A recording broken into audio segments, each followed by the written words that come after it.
Bonjour à toutes et à tous, c'est sous ce froid polaire, on va le dire quand même, que nous commençons l'émission, mais on va vous réchauffer, restez des nôtres, vous en faites pas, on s'occupe de vous. Au cours de la prochaine heure, eh bien Guénel et moi, comment vas-tu Guénel? Tu étais encore là plus tôt que moi, donc tu as encore plus affronté le froid. Pas bu. Tu n'as pas encore bu. C'est le vendredi matin que je bois dès 7h du matin pour l'autre chronique. Là, non, tu vois, aujourd'hui, je suis à jeun. Voilà, et tu vas boire à compter de 9h. Donc voilà, c'est quand même mieux, je veux dire. Il y a un petit manque, là. Voilà, c'est vite, parce que là, il faut me sevrer. Hein. Exactement, et aujourd'hui, tu vas nous faire découvrir un domaine français. Un domaine que tout le monde connaît. En fait, la plus grande cave coopérative de France, je pense, Val d'Orbieu. C'est simple, c'est grâce à cette cave-là que les Québécois ont découvert l'appellation vin de Pays d'Oc. On va parler d'un vin qui s'appelle la cuvée mythique. Je suis certain que tout le monde ici en studio a dégusté ce vin. C'est la fameuse étiquette orange. Donc, on en parlera tout à l'heure, parce que là, on va déguster un autre vin. Exactement, il est déjà servi d'ailleurs. Et parce qu'on a un invité. Exactement, qui nous a amené la lumière et le soleil du Languedoc, mais malheureusement pas la chaleur. Pas trop la chaleur, on va dire. Voilà. Alors, est-ce que nous allons frapper dans nos mains d'ici quelques minutes et nous lever bien haut pour dire « Wow, le bon vin du matin ».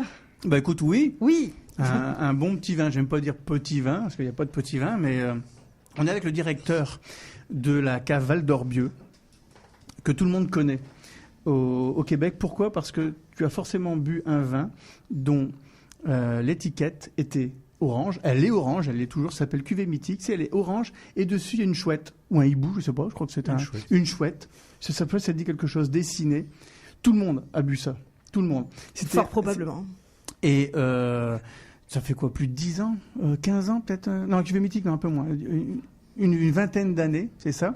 Alors je vais laisser justement Monsieur Bertrand présenter la cave, qui est la plus grande cave de vin tranquille en France. Oui. Un nombre incroyable d'adhérents et surtout plusieurs milliers d'hectares. Bonjour et merci pour la lumière, mais pas pour la chaleur. On a amené la lumière. Parce que monsieur vient de Carcassonne. Hein. C'est ça, il vient de Carcassone, mais il a dit qu'il n'avait pas peur du grand froid. Alors, non. Voilà, bon. Mais j'ai amené la lumière, mais j'ai laissé dans les bagages égarés la température. On peut pas être parfait, hein, on peut pas être parfait. Alors présentez-nous cette cave, parce que ici on la connaît tous, hein, quand même. Les vins sont présents depuis longtemps. La cave du Val d'Orbieu, oui, voilà. Effectivement, comme ça a été évoqué, c'est la plus grande, je dis toujours, winery en France en termes de production de vin, puisqu'on réunit 2100 vignerons qui sont adhérents à la cave et qui représentent 17 000 hectares. Donc c'est en ça que c'est le plus grand vignoble organisé, je dirais, en France, et qui se trouve entre Carcassonne, Béziers et l'Arbonne, donc au cœur du Languedoc, entre les contreforts des Pyrénées et la mer Méditerranée. Donc le coin est plutôt sympa. On a la même lumière qu'aujourd'hui et un peu plus de chaleur. C'est un endroit qui est très très beau parce que le climat est plutôt agréable, puisque c'est des hivers modérés. Ce matin, très quand j'ai modéré. Regardé ce matin, il faisait 5 ou 6 degrés, ce qui est oui, très c'est agréable. ça, c'est très modéré. Et l'été, c'est sec et chaud. Il y a des effets marins qui jouent, ou des zones de vent qui sont plutôt favorables, je dirais, à une viticulture vigoureuse. Et donc ça, c'est plutôt grave. Donc on a un super vignoble et 2100 vignerons qui y travaillent. On est 410 employés dans le groupe qui conditionnons le vin, qui le commercialisons. Et vous êtes sur on va dire les appellations majeures du Languedoc. On a deux grands axes. Le premier, c'est qu'on est le premier producteur d'appellations d'origine du Languedoc. Corbière, Fitou, Minavois, pour les plus célèbres, il y en a d'autres. Hein. Et à côté de ça, on est le plus grand producteur de vins de cépages du Languedoc. Donc en particulier les cépages qu'on connaît, Cabernet Merlot, qui sont des cépages plutôt atlantiques, comme on dit, mais qu'on a aussi dans le Languedoc, Chardonnay, Sauvignon, et puis tous les cépages méditerranéens, comme on dit, qui ont fait l'essence et l'ADN de la cuvée mythique, puisqu'on a Grenache, Syrah, Mourvèdre, Carignan, etc. Ouais, et d'ailleurs, vous nous avez apporté là un vin, Réserve Saint-Martin, disponible à la SAQ. C'est du Merlot. Merlot 100%. Merlot 100%. Mais j'en ai parlé tout à l'heure. On connaît surtout, moi j'appelle ça c'est la cuvée mythique. Alors la cuvée mythique, effectivement, on a voulu dans les débuts des années 90, donc ça fait un peu plus de 20 ans. On a voulu faire un vin qui soit l'expression des cépages de la Méditerranée. pas forcément les cépages atlantiques mondiaux connus comme le Cabernet et le Merlot, mais plutôt le Grenache, Syrah, Mourvèdre, Carignan. Ces cépages-là qui sont les cépages ancestraux de tout l'arc méditerranéen, même jusqu'à la Provence et ailleurs. Et donc, on a des cépages vraiment originels, originaux, spécifiques à cette région. Et donc, on a vraiment cherché, dans les 2100 vignerons, à trouver les petites parcelles. Pardon.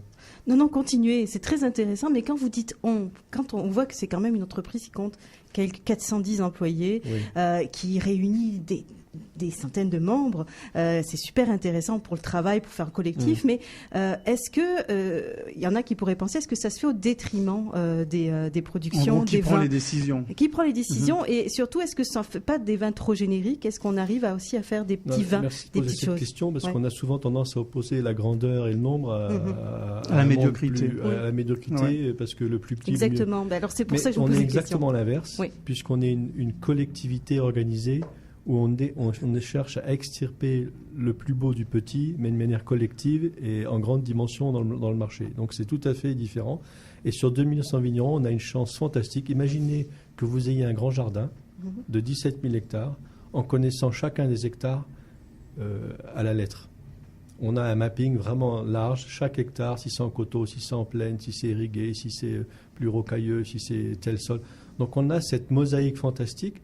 Et comment on gère ça ? C'est qu'on cherche à aller là où on trouve qu'il y a des éléments de valeur. Ça peut être l'histoire, ça peut être le sol, ça peut être le cépage.